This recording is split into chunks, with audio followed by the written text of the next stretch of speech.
Bismillahirrahmanirrahim. Assalamualaikum warahmatullahi wabarakatuh. Perkenalkan, nama saya Muhwakid dari program studi Teknik Informatika Fakultas Teknik Universitas Islam Madura. Di sini saya akan menjelaskan mengenai kecerdasan buatan atau AI atau bisa disebut juga Artificial Intelligence. Yang mana untuk memenuhi UAS atau ujian akhir semester di semester 4 ini yang diampu oleh dosen pengampu mata kuliah analisa algoritma, yaitu Bapak Miftahul Walid. Langsung saja ke pembahasan atau ke materinya, yaitu tentang kecerdasan buatan. Apa itu kecerdasan buatan atau AI? Jadi dalam definisi ini kecerdasan buatan dibagi 4 definisi, yaitu yang pertama di tahun 1978, kemudian yang kedua itu di tahun 1990, kemudian yang ketiga di tahun 1992, dan juga yang terakhir itu di tahun 1998. Yang pertama itu definisinya yaitu tentang thinking humanly, yaitu sistem berpikir manusia. Jadi AI itu berpikirnya seperti manusia dalam definisi di tahun 1978. Kemudian di tahun 1990 ada perubahan mengenai definisi ini, yaitu tentang acting humanly, yaitu sistem melakukan pekerjaan manusia. Jadi sistem bukan hanya berpikir saja, melainkan bisa melakukan pekerjaan seperti manusia, yakni bisa melihat, mendengar, atau membedakan objek A maupun objek C, ataupun wajah si A maupun wajah si B. Kemudian di tahun 1992 ada perubahan juga, yaitu definisinya mengenai thinking rationally, yaitu sistem berpikir logis dan benar. Jadi sistem itu bukan hanya berpikir saja atau bukan hanya melakukan pekerjaan saja, yaitu bagaimana cara sistem itu bisa berpikir logis dan juga benar. Kemudian di tahun terakhir yaitu 1998, definisinya itu ada pembaruan, yaitu tentang action rationally, yaitu sistem berbuat atau bekerja rasional. Jadi maksudnya di sini sistem itu bisa berbuat dan juga bisa bekerja secara rasional, dalam arti maksudnya dalam definisi ini diperlengkap dari tahun-tahun sebelumnya, yaitu sistem bukan hanya berpikir saja, bukan hanya berbuat saja, dan juga bukan hanya berpikir logis saja, yaitu sistem itu bisa berbuat rasional seperti itu. Kemudian di teknik dasar kecerdasan buatan itu ada 4. Yang pertama itu ada searching, kemudian yang kedua ada reasoning, kemudian yang ketiga itu ada planning, dan juga yang keempat itu ada learning. Mari kita bahas satu persatu mengenai teknik dasar kecerdasan buatan ini. Yang pertama itu ada searching, yaitu teknik untuk menemukan langkah-langkah sistematis untuk mencapai tujuan. Jadi di dalam PPT ini saya mencantumkan contohnya, yaitu map, yang mana dalam map ini ada arah atau tujuan dari alun-alun menuju ke UIM atau Kampus Universitas Islam Madura. Jadi bagaimana alur, cara melewati atau beberapa tahap yang dilakukan atau langkah untuk menuju ke kampus ini, seperti itu. Kemudian yang kedua ada reasoning, yaitu teknik untuk menarik kesimpulan berdasarkan fakta-fakta yang terjadi. Yaitu dalam contoh ini saya menggunakan aplikasi Jagung, yang mana pendeteksi hama, yang mana dalam contoh aplikasi ini kita misalkan petani, petani bisa mengagnosis atau bisa mencari penyakit yang ada pada jagung. Yang sebelumnya petani itu bisa memasukkan dulu jenis penyakitnya apa, kemudian sistem itu bisa memfilter itu masuk ke kategori penyakit apa, nanti bisa disampaikan oleh sistem aplikasi ini. Jadi kemudian yang planning ya, yang ketiga itu ada teknik untuk mendekomposisi masalah kompleks ke dalam sejumlah operasi sederhana. Yaitu dalam contoh contoh lift yang saya cantumkan di dalam sini. Semisal kita bekerja di kantor dan di kantor itu ada istilahnya lantai 1, lantai 2, maupun lantai 3. Di lantai 1 misalkan ada lift 1, kemudian di lantai 2 itu ada lift 2, dan kemudian di lantai 3 itu ada lift 3. Jadi dalam lift ini bisa merencanakan bagaimana kalau misalkan di lantai 1 itu ada orang, kemudian di lantai 2 itu ada orang juga yang sama-sama mengoperasikan. Jadi intinya dalam lift ini bisa merencanakan kapan lift ini bisa turun dan juga kapan bisa naik ke atas, seperti itu. Kemudian yang terakhir ada learning, yaitu teknik mengajarkan pola data kepada komputer untuk memperoleh pengetahuan. Jadi maksudnya di sini sebagai pendeteksi wajah.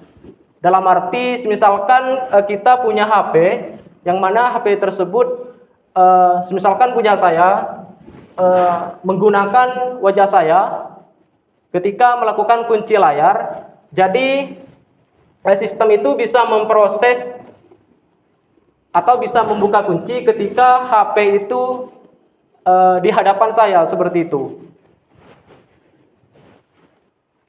Kemudian lanjut ke metode kecerdasan buatan, yang mana dalam metode ini ada neural network, yaitu jaringan saraf tiruan. Dan di jaringan saraf tiruan ini dibagi ada dua, yaitu ada klasifikasi atau classification, kemudian ada prediksi atau disebut juga prediction. Nah, di dalam klasifikasi ini saya akan sedikit menjelaskan atau memaparkan beberapa contoh yang ada. Jadi klasifikasi ini mengklasifikasi beberapa, semisal kayak contoh di sini, saya menggunakan contoh ini, yaitu tentang Gmail, yaitu bagaimana Gmail itu bisa memfilter mana itu yang inbox dan juga mana yang spam, seperti itu. Jadi di contoh kedua saya menggunakan alat pendeteksi COVID-19, yang mana alat ini bisa mendeteksi apakah orang itu terkena virus COVID-19 atau tidak. Kemudian yang ketiga itu ada face recognition, yang mana yang mana ini bisa mendeteksi juga atau mengklasifikasi juga apakah ini benar-benar orang yang semisal saya yang punya HP. Apakah itu benar-benar orang yang benar-benar orang yang memiliki HP, seperti itu. Tapi sebelumnya kan harus menggunakan fitur kunci layar. Jadi untuk mengaktifkan fiturnya terlebih dahulu.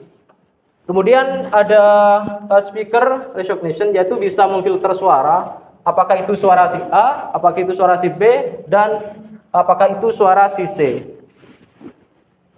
Kemudian yang kedua itu ada prediction atau juga prediksi. Di dalam PPT ini saya buatkan beberapa contoh, sama seperti klasifikasi, yaitu prediction ini memprediksi wajah seseorang. Kalau barusan kan mengklasifikasi atau apakah itu wajah dia atau bukan. Kalau di prediction ini berbeda. Jadi di prediction ini misal kayak contoh seperti ini, memprediksi umur atau angka. Jadi apakah dalam misal kayak wajah orang ini, kira-kira umur berapa dia, seperti itu. Kemudian ada stock market prediction, yaitu bisa sistem bisa memprediksi bagaimana di dalam contoh ini, misalkan stock market berarti penjualnya itu bisa memproduksi barang untuk dijual keesokan harinya dengan istilahnya itu dengan keuntungan misalkan mau hasil yang banyak. Jadi untuk keesokan harinya itu si penjual itu harus memprediksi atau menjual berapa kira-kira seperti itu. Kemudian ada good price forecasting, yaitu menafsir harga emas, yaitu misalkan kayak besok itu harga emas berapa, kemudian 2 hari lagi itu harga emas berapa. Intinya ini memprediksi. Kemudian yang terakhir ada temperatur forecasting, yaitu memprediksi cuaca. Misalkan contoh ini apakah besok hujan atau nanti malam hujan, seperti itu untuk prediksi ini. Jadi prediction sama klasifikasi itu beda dalam dalam segi pengertiannya. Apakah sudah jelas atau mungkin ada yang mau ditanyakan? Jelas. Kemudian juga di dalam AI ini ada elemen neural network, yaitu jaringan saraf tiruan. Di dalam jaringan saraf tiruan ini ada neuron, ada koneksi, dan juga ada bobot.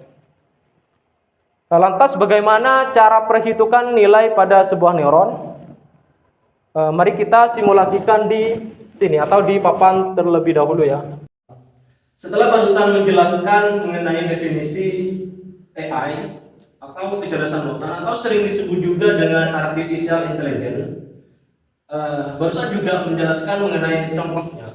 Jadi sekarang saya akan menjelaskan simulasi atau perhitungannya dari AI ini, yaitu ada jaringan saraf tiruan atau bisa disebut juga dengan neural network.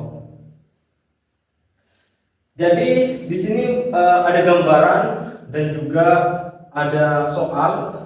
Dalam gambaran ini terdiri dari beberapa lingkaran. Ini disebut dengan neuron, dan juga ada tanda panah seperti ini disebut dengan koneksi, dan juga ada W1, W2, W3, dan W4. Ini disebut dengan nilai atau bobotnya, dan juga ada B1, B2 yang disebut juga dengan bias. Dalam gambar ini diketahui W1 itu sama dengan 0,15, W2 sama dengan 0,4, W3 0,6, W4 0,1, W5 0,21, dan W6 0,31. Dan bias 1 itu sama dengan 1, bias 2 itu sama dengan 1, bias 3 itu sama dengan 1. Dan soalnya itu berapa hasil keluaran akhir jika inputan 1 sama dengan 1 dan inputan 2 sama dengan 0.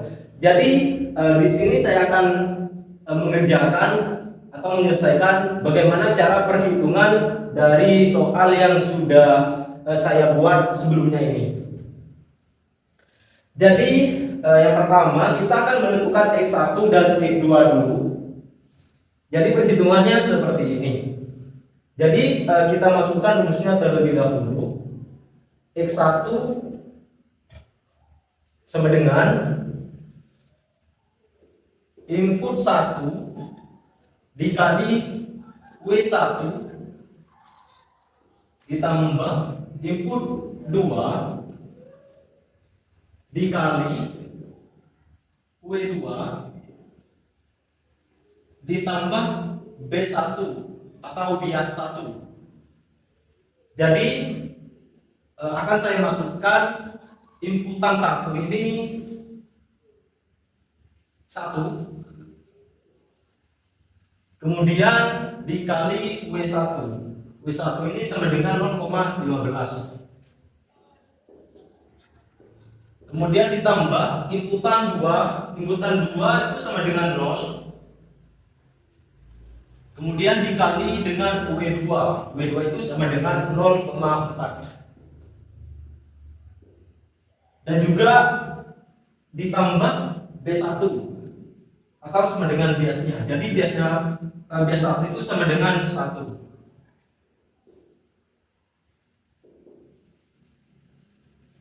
Jadi hasilnya 1 kali 0,15 ditambah dengan 0 kali 0,4 plus 1, itu hasilnya sama dengan 1,15. Jadi setelah X1-nya ini diketahui, sekarang saya akan mencari X2-nya. Jadi akan saya masukkan rumus X2. Rumus X2 yaitu input 1 dikali W3 ditambah input 2 dikali W4 kemudian ditambah dengan B2 atau bias 2. Jadi akan saya masukkan nilainya satu persatu. Input 1 itu sama dengan 1, kemudian dikali dengan W3, W3 itu sama dengan 0,6, kemudian ditambah dengan buka kurung input 2 itu sama dengan 0, kemudian dikali W4, W4-nya itu sama dengan 0,1, kemudian ditambah dengan B2 atau bias 2 yaitu sama dengan 1. Jadi setelah saya jumlah sebelumnya itu hasilnya sama dengan 1,6.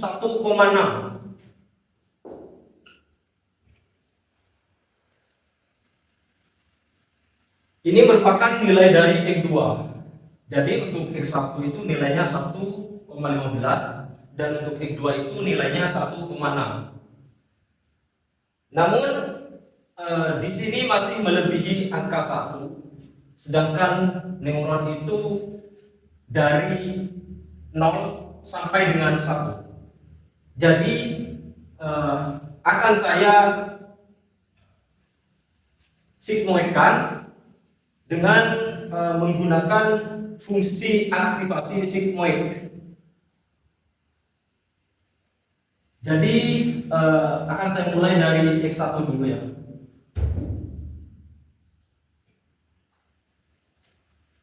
Jadi rumusnya seperti ini.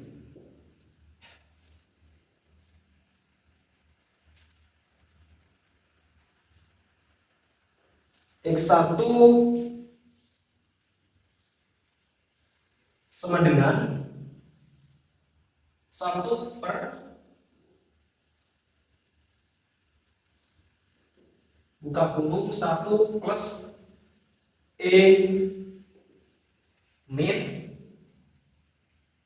1,15. Jadi 1,15 ini dari sini, dari X1-nya, hasil dari X1 ya.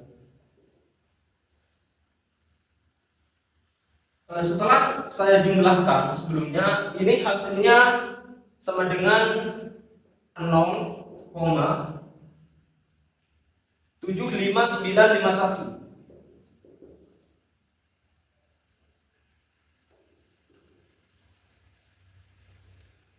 Jadi untuk X1 setelah menggunakan atau difungsikan dengan aktivasi sigmoid itu hasilnya 0,75951.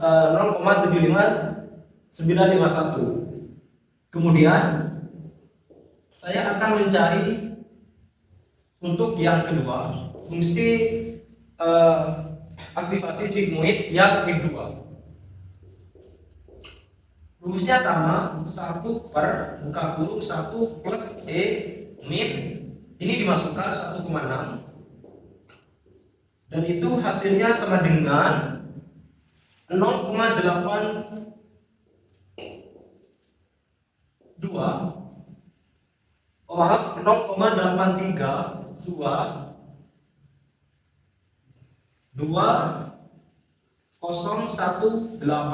Jadi hasil dari X1 setelah menggunakan fungsi aktivasi sigmoid itu sama dengan 0,75951 dan untuk X2 setelah menggunakan fungsi aktivasi sigmoid itu hasilnya 0,832018.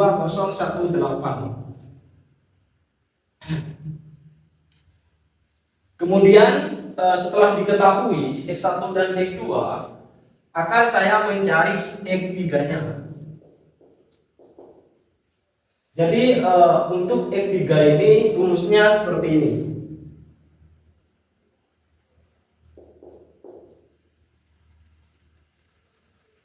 X1 dikali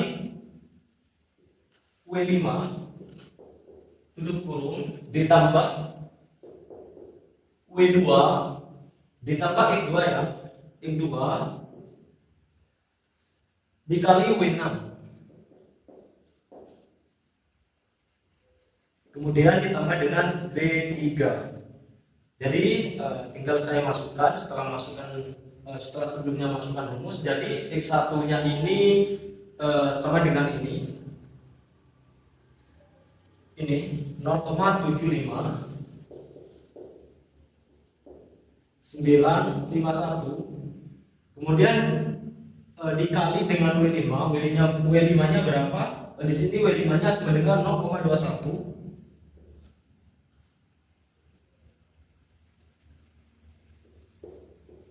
Tutup kurung, kemudian buka kurung dijumlah, kemudian buka kurung lagi. X2-nya itu berapa?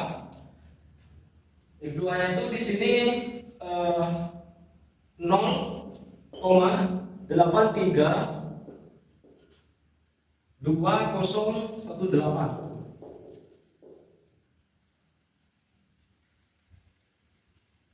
Kemudian dikali dengan W6. Mari kita lihat untuk W6 ini berapa. 0,31 tutup kurung, kemudian dijumlah dengan B2 alias mohon maaf, ini bukan B2 melainkan B3 ya. Jadi untuk yang terakhir itu barusan dijumlahkan dengan B3, yaitu sama dengan 1 nilainya.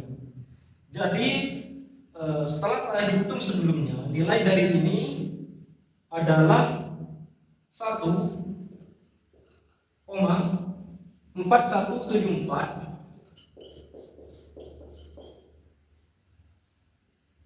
2299.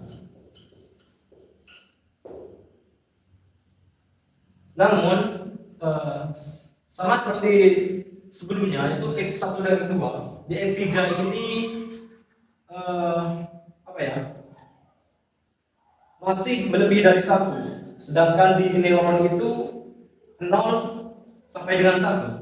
Jadi di X3 ini akan saya menggunakan fungsi aktivasi sigmoid. Jadi akan saya masukkan rumusnya. Rumusnya ya sama seperti sebelumnya, 1/1 plus E, min-nya berapa? Min-nya ini dimasukkan 1,4174 2299. Kemudian tutup kurung ya. Ini X3 sama dengan 1/41 plus E min 1,41742299. Jadi setelah saya hitung sebelumnya menggunakan fungsi aktivasi sigmoid ini, hasilnya adalah 0,0493. Dan ini merupakan hasil terakhir atau outputnya. Jadi kalau dari soal ini, berapa hasil keluaran akhir jika inputan 1 sama dengan 1 dan inputan 2 sama dengan 0? Jadi hasil akhirnya di sini outputnya ini atau X3-nya ini sama dengan 0,80493. Ini merupakan hasil akhirnya. Baiklah, demikian penjelasan atau pemaparan saya mengenai simulasi perhitungan dari jaringan saraf neuron ini atau neural network ini. Kurang lebihnya mohon maaf. Wabillahi taufiq wal hidayah. Wassalamualaikum warahmatullahi wabarakatuh.